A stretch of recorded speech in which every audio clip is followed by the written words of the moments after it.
Thank you, Mr. Bone. Of course, it is a pleasure to be serving under your chairmanship. Can I begin by a series of congratulations? Congratulations to the member for Bristol North West for securing this timely debate. Congratulations to the Minister. I think his performance as Minister has been outstanding since 2010. It's an important year for the country, obviously, with sport, and I congratulate him because he really has been very strong. I would also like to congratulate my colleagues on their contributions so far, particularly the member for Redditch, who's given me an idea, because one of the sporting facilities in my constituency is a top 100 listed golf course, and it happens to be next door to the crematorium. So I will be encouraging my local council to investigate the possibility of recycling heat into the clubhouse.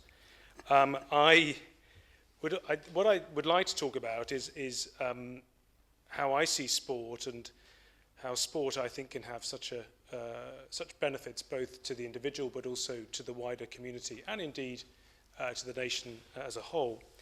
I know I share a passion with the Honourable Member for Bristol North West.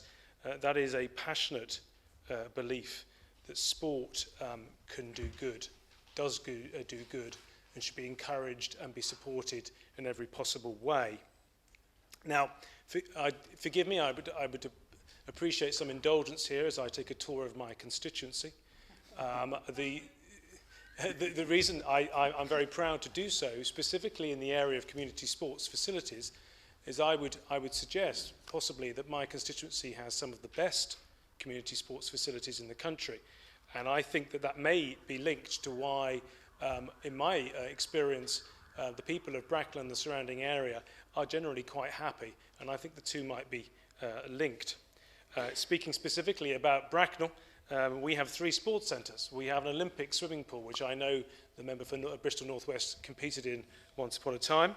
We have the Coral Reef Water Sports Park, which is separate from the pool. This is a separate facility which is visited by hundreds of thousands of people from the south of England on an annual basis. We have the Lookout, which is on Crown Estate land, part of the Swinley Forest, which is used for mountain biking, for walking, for running. This has 250,000 people visiting on an annual basis. We have a trampoline centre, one of only 3 state-of-the-art trampoline centres in the south of England. We have Lilyhill Park, which houses Bracknell Rugby Club, which I remember playing at not so long ago, aged 19. I lost the game, unfortunately, but was very impressed with the facilities. We have numerous football clubs. Indeed, my first visit to my constituency, aged 11, playing for Wickham District football team, was to play football, and I lost that game as well.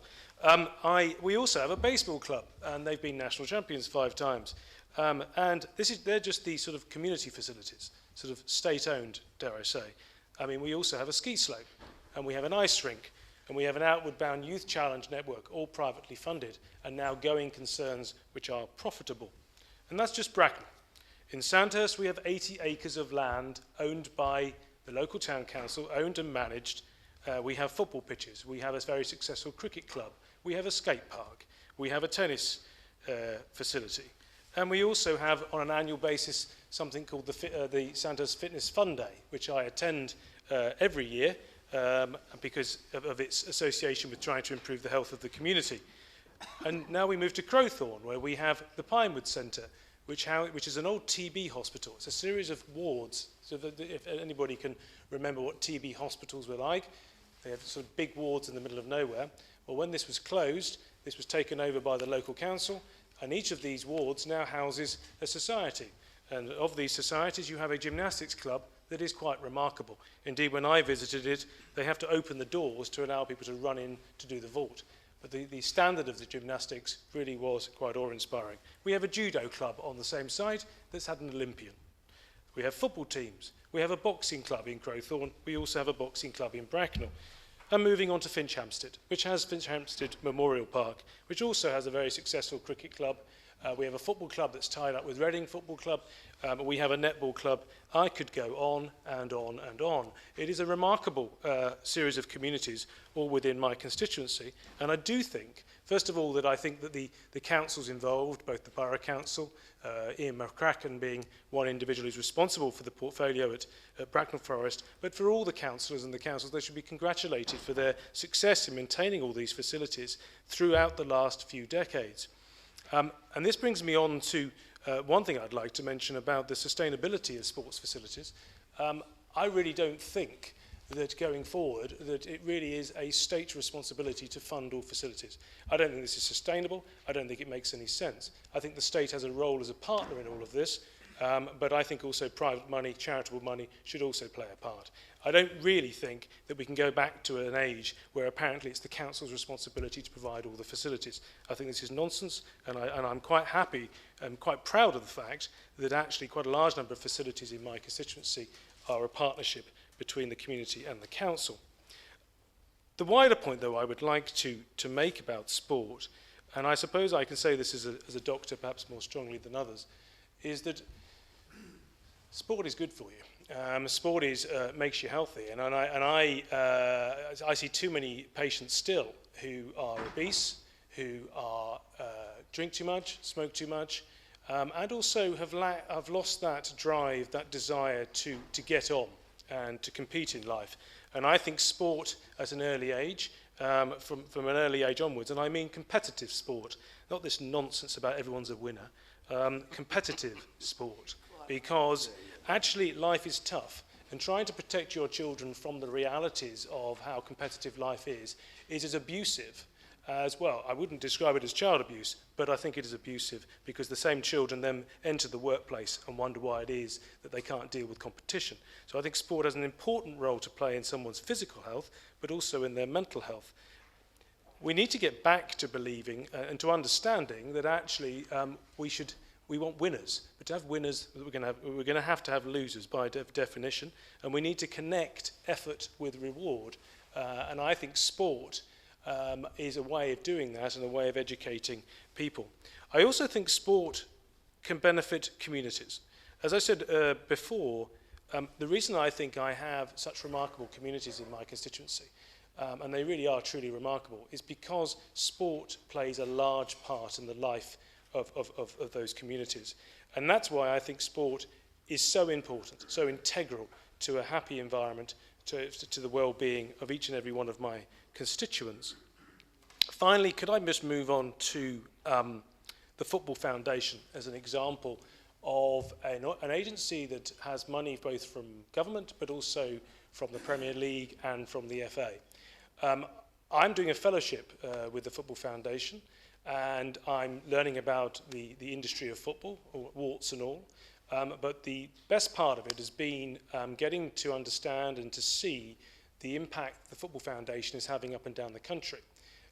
The Honourable Member for Bristol North West and I had the pleasure of a tour of facilities around London a few months ago. And when you go to the facilities, such as the ones near Wormwood Scrubs, which really were quite shocking in their state and which were the responsibility of the council, and you then realise that actually the council is under no statutory obligation really to provide leisure facilities, so therefore it's so often the case that, and I'm not going to make a party political point here, at the moment it's tending to be Labour councils that are cutting back and blaming it on government cuts. The reality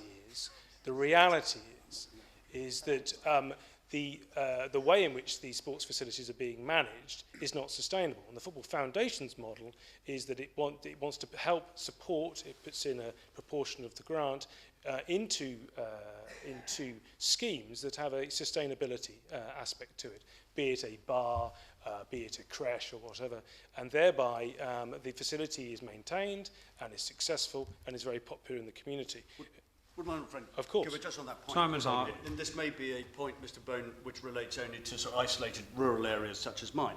But does he agree with me that in many places it is the work of local charities, not the big corporates, but also local businesses, local volunteers, and indeed lottery funds, which actually keeps the sporting community and the sporting infrastructure together?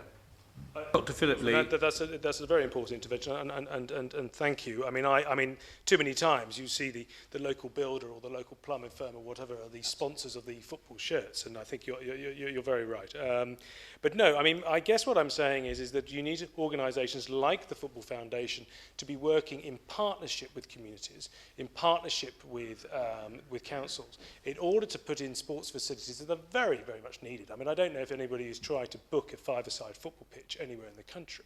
I mean, it is a woeful situation. I mean, whenever anyone tries to, you just can't get space in these pitches. So how come we haven't got more of them?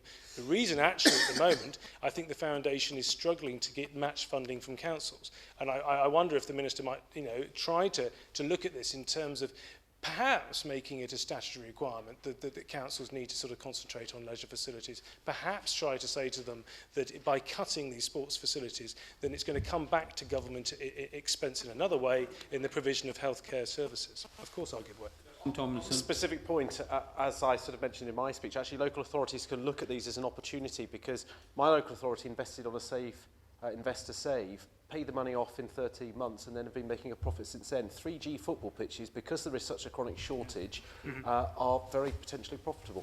Yeah. Dr. Phillip Lee. Of course, my honourable friend is right. I mean, I think, to quote a phrase that my honourable friend from Bristol North West used of instant gratification, I think the difficulty with this is that it's almost like politicians, councillors, local councillors, it's all about the instant. It's about, right, how can we cut and balance the books? And there's no long-term perspective taken. The reality is if I go and play football for a year, it is not likely to make an impact upon my health when I'm 70.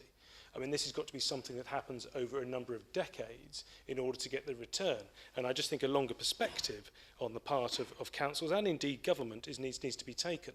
I mean, the woeful selling off of school fields. I mean, I drove past a school near where I live, and yet again, I mean, we've got more flats, more houses, and less school pitches. I mean, it really is quite lamentable. And I think this country, particularly in the year of the Olympics, particularly in the year of the European Football Championships, particularly in a country which is so passionate about sport.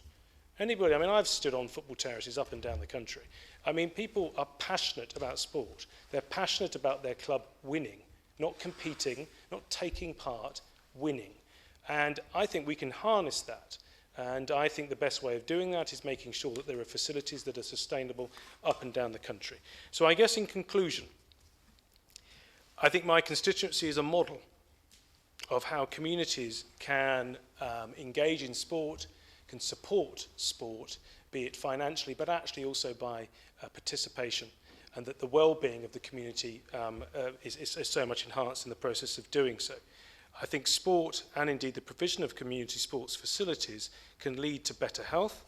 I think it can lead to better behaviour, and I also think it can lead to better community spirit. Thank you.